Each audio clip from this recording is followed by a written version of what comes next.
E bem, meu querido amigo, meu irmão, senador Confúcio Moura, do estado de Rondônia. Quero cumprimentar também o senador Paulo Paim, do Rio Grande do Sul, aqui presente, os dois parlamentares no plenário, sabendo que muitos colegas estão vindo dos seus estados para Brasília, e teremos essa semana, se Deus quiser, uma semana muito produtiva aqui na Casa Revisora da República. Quero também cumprimentar aos funcionários dessa casa, assessores,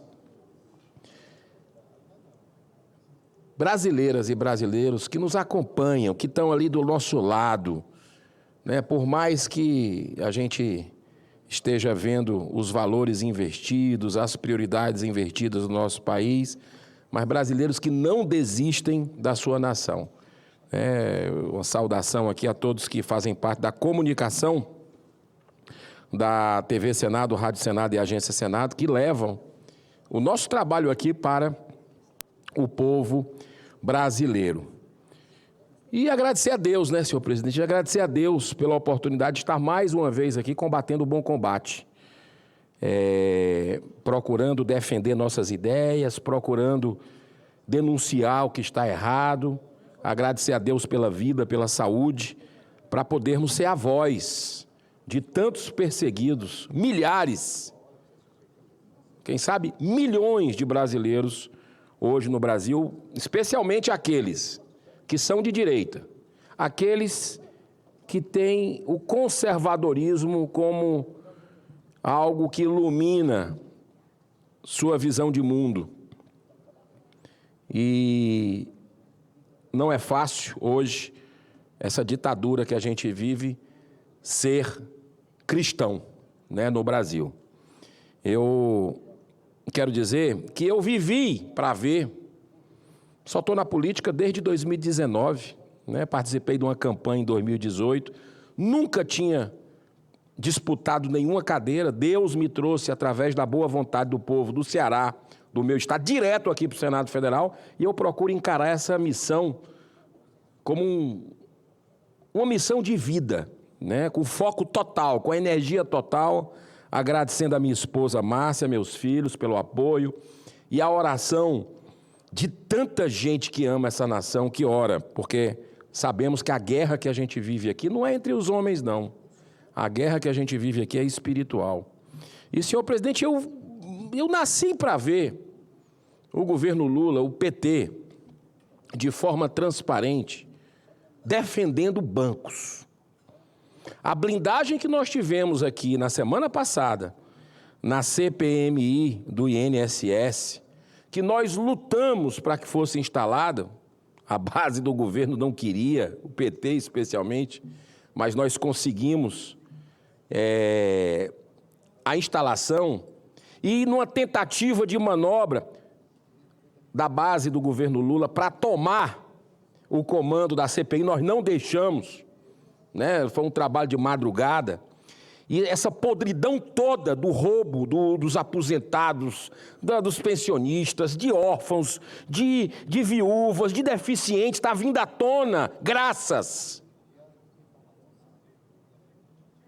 à ousadia no bem de alguns parlamentares que ali estavam para buscar a verdade.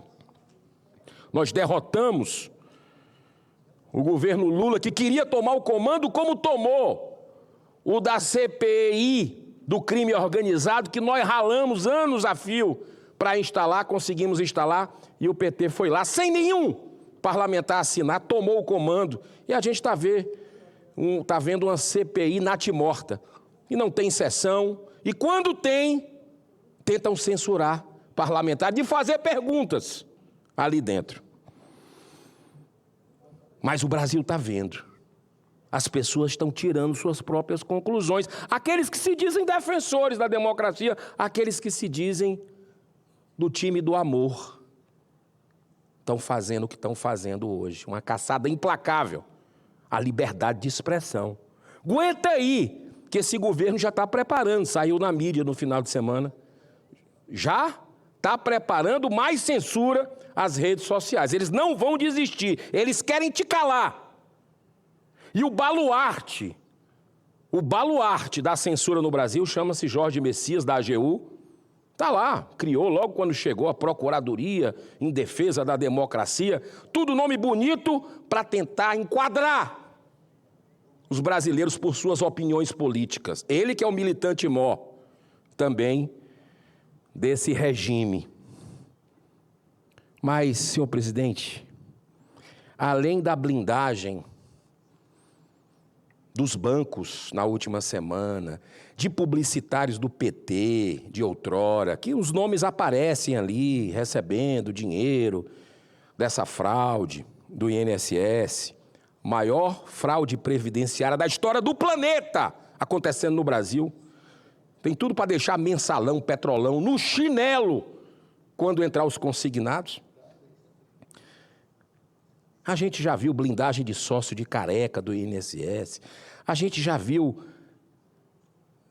sigilo de 100 anos decretado pelo Senado Federal. Que vergonha! Que vergonha! Para não saber onde é que o careca do INSS é uma peça-chave desse esquema. Em que gabinetes ele entrou? Aqui dentro. Foi proibido pela presidência da casa para se saber. Muita coisa nebulosa acontecendo, mas eu vou dizer uma coisa para os senhores e para as senhoras. Qualquer pesquisa feita sobre Lulinha na internet vai encontrar na Wikipédia, por exemplo, a seguinte informação. Fábio Luiz Lula da Silva, brasileiro, 50 anos de idade, empresário e filho do presidente da República. A história da maior parte da humanidade está dividida entre dois períodos, antes e depois de Cristo. Ok? Ok. Já a história empresarial da vida de Lulinha está dividida também em dois períodos, antes e depois do pai ser eleito presidente do Brasil. Guarda isso aí. Em 2004, Lulinha deixou de atuar como empresário no ramo de vendas de cachorro-quente e fundou a Game Corp, para produzir jogos eletrônicos, com um capital social de R$100 mil. Mas, de repente, se transformou numa empresa milionária, com aporte de grandes investimentos feitos por uma das maiores empresas da telefonia do Brasil na época, a Oi Telemar, que dependia de fortes investimentos do BNDES. Você lembra disso? Eu lembro bem. Essas operações levantaram suspeitas imediatas de favorecimento. Lula, ao ser questionado, comparou o sucesso do seu filho ao fenômeno Ronaldinho, um dos grandes craques de futebol. Mas a denúncia não seguiu em frente, porque logo em seguida explodiu o primeiro grande escândalo do PT, o mensalão. Durante as investigações da 69ª Operação da Lava Jato, foi descoberto que entre 2004 e 2016, a Game Corp recebeu R$132 milhões de repasses da Oi Telemar. Parte desse dinheiro foi usado para justificar a compra do sítio de Atibaia, principal desvio que levou à condenação de Lula por lavagem de dinheiro e corrupção em 3 instâncias. 3 instâncias da justiça brasileira. O Ministério Público instaurou investigações sobre a extraordinária evolução patrimonial de Lulinha em virtude dos fortes indícios de tráfico de influência e lavagem de dinheiro. Esse é um fenômeno, sim, que mina a confiança da sociedade nas instituições brasileiras. Fortalece o sentimento de impunidade das elites políticas, numa contradição com a essência do discurso e da imagem populista do Lula, focado no combate às desigualdades e proteção aos mais pobres. O que mais se vê nesse governo Lula é, com todo respeito a quem pensa diferente, a promiscuidade entre o poder público, o uso das estatais, dos bancos públicos para atender interesses privados, jogos de poder pelo poder. E tudo isso acontece com a complacência e, portanto, até cumplicidade de uma parte expressiva da tradicional mídia brasileira que se omite. Eu disse aqui na sexta-feira passada, eu não estou ouvindo nada nos veículos de comunicação gigantescos do Brasil sobre a história do Lulinha, lá na CPI do INSS, com 70 horas de depoimento na Polícia Federal, com a testemunha-chave dizendo que recebia mesada de 300 mil do careca do INSS. A gente viu em alguns blogs, Metrópolis, veículos, Metrópolis, Poder 360, alguns outros blogs, como Cláudio Dantas, e a gente não vê na mídia tradicional, exceção da Revista Oeste, da Gazeta do Povo, por exemplo. Mas, senhor presidente, depois dos milhões desviados pelo mensalão e dos bilhões, B de bola e de índio, desviados do petrolão, a ganância do sistema continua aumentando até chegar ao ponto desse roubo de milhões de aposentados e pensionistas via INSS. Aí eu digo de novo, viúva, órfão, deficiente, em cifras descomunais que podem passar dos 70 B de bola e de índio, bilhões de reais quando chegar no consignado, tá? Anota isso. Apesar de toda a blindagem feita pela tropa de choque do governo Lula e dos habeas corpus dados pelo STF, às vezes até para o depoente, nem vi, numa desmoralização completa, numa blindagem, num boicote, numa sabotagem que tem sido feito por esse regime, Lula e STF. Mesmo assim, nós temos conseguido avançar, desvendando esse esquema cruel de enriquecimento ilícito de alguns, à custa do dinheiro de idosos do Brasil, de pessoas frágeis, do aspecto de vista social. Uma das maiores blindagens tem sido a convocação do Frei Chico, irmão de Lula e vice-presidente do Sindinap, cujo essa associação, esse sindicato, sozinho foi responsável pelo desvio de mais de 600 milhões de reais. Estamos diante de um possível gênio das finanças que, depois que Lula é eleito presidente da República e Frei Chico assume a vice-presidência do sindicato, foi justamente nesse período que ocorreu um aumento de 500% na arrecadação do Sindinap de descontos indevidos. E já tem, inclusive, 390 milhões de reais bloqueados pela Justiça.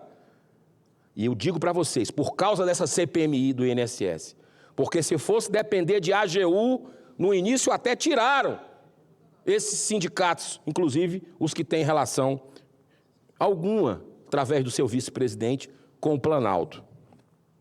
Mas o filho de Lula conseguiu suplantar a genialidade do tio, depois do sucesso da Game Corp. Em busca de um dinheiro mais fácil, resolveu embarcar, segundo a Polícia Federal, com esses depoimentos, eu vou falar aqui, supostamente na farra do INSS, se associando a Antônio Carlos Camilo Antunes, o careca do INSS, um dos campeões da roubalheira aos velhinhos do Brasil. Desde quando explodiu esse escândalo, que Lulinha está morando em Madrid, na Espanha, e estaria recebendo do careca do INSS a bagatela de 300 mil reais por mês, como se fosse um passe de um craque, cujo ponto mais forte seria porque é filho de um presidente da República. E tome tráfico de influência ou não. Mesmo assim, os governistas mais uma vez se mobilizaram para impedir sua convocação e quebra de sigilo na CPMI da roubalheira do INSS. Em mais de 70 horas de depoimento, a Polícia Federal, peço atenção dos cidadãos de bem dessa nação, sedentos por justiça. Olha aqui, em mais de 70 horas de depoimento à Polícia Federal, somando mais de 1000 páginas de documentos, tudo isso foi detalhado, sabe por quem? Por Edson Claro Medeiros Júnior, ex-funcionário do Careca, preso desde setembro, Como funcionário da maior confiança de Careca, ele foi ameaçado, inclusive, de morte, depois do rompimento com o tal do Careca do INSS. Sabe por quê? Porque sabia demais e tinha provas dos esquemas fraudulentos. Quem foi que não deixou trazer também o seu Edson Claro, essa testemunha-chave, para a CPMI do INSS? Sabe quem? Adivinha? A base do Lula. A tropa de choque, parlamentares que ocuparam aquela CPMI, que não deixaram, votaram não. Está tudo registrado nos anais. Olha, senhor presidente,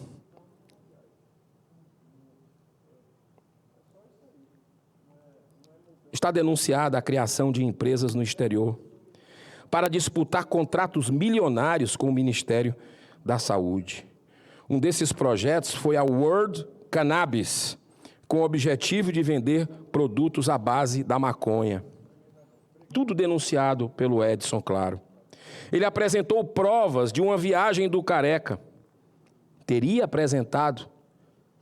É isso que a gente quer ver, a gente quer ter acesso. Quer que saia das sombras, a gente precisa jogar luz nessas trevas.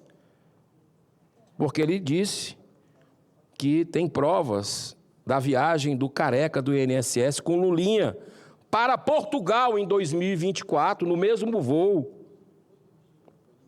E não deixaram também a base do governo Lula, o PT, não deixou a gente ver os planos de voo, a Latam liberasse exatamente quem é que estava nesse voo para Portugal. Tudo está sendo escondido da população brasileira. Mas não dá para esconder durante muito tempo. Foi registrada outra empresa com o nome de Candango Consulting, lá em Portugal, teria sido registrado, pertencente ao Careca e tendo Lulinha como sócio oculto. Segundo ele, Lulinha teria recebido 25 milhões de reais do Careca do INSS. Edson Claro, senhor presidente, em seu depoimento, apresentou documentos da participação de Ricardo Bimbo, dirigente nacional do PT e coordenador do setor de tecnologia da informação. Ele teria recebido 120 mil reais em sua conta pessoal e 8 milhões de reais através de sua empresa, a Datacor. Pergunta quem foi que também blindou a ida desse senhor Ricardo Bimbo à CPMI na semana passada. Não precisa nem responder quem foi que blindou. Os mesmos que estão blindando tudo, sabotando, de forma vergonhosa, boicotando essa CPMI, para que você, brasileira, brasileiro, não saiba a verdade, mas ela será revelada. Edson Claro apresentou também um boleto de 10 mil reais, pago ao contador João Muniz Leite, profissional que atendia também a quem? Ao Lulinha. Esse contador foi investigado pelo Ministério Público de São Paulo na operação Fim de Linha, com suspeitas de lavagem de dinheiro para quem? PCC. São muitas as conexões, infelizmente, diretas, desse terrível roubo dos aposentados, que nós precisamos jogar luz, a ponto de envolver supostamente familiares diretos do presidente da República. Apesar do boicote à CPMI, com a blindagem da base governista e com as dificuldades impostas por ministros do STF, continuamos avançando nas investigações porque temos um presidente, senador Carlos Viana, que tenha muita saúde, fez uma cirurgia sábado, que tudo flua bem. Segurou 3 meses esse câncer no estômago, por sua missão no Senado Federal. Parabéns, senador Carlos Viana, e também aos deputado Alfredo Gaspar, que é o relator, que são verdadeiramente independentes. Senhor presidente, se o senhor me der mais 1 minuto, eu não vou tomar mais, para encerrar, que eu sempre gosto de encerrar com uma frase. Eu encerro com essa forte advertência deixada pelo profeta Isaías, há 2.700 anos. Abro aspas. São as vossas iniquidades que levantaram a separação entre vós e o vosso Deus.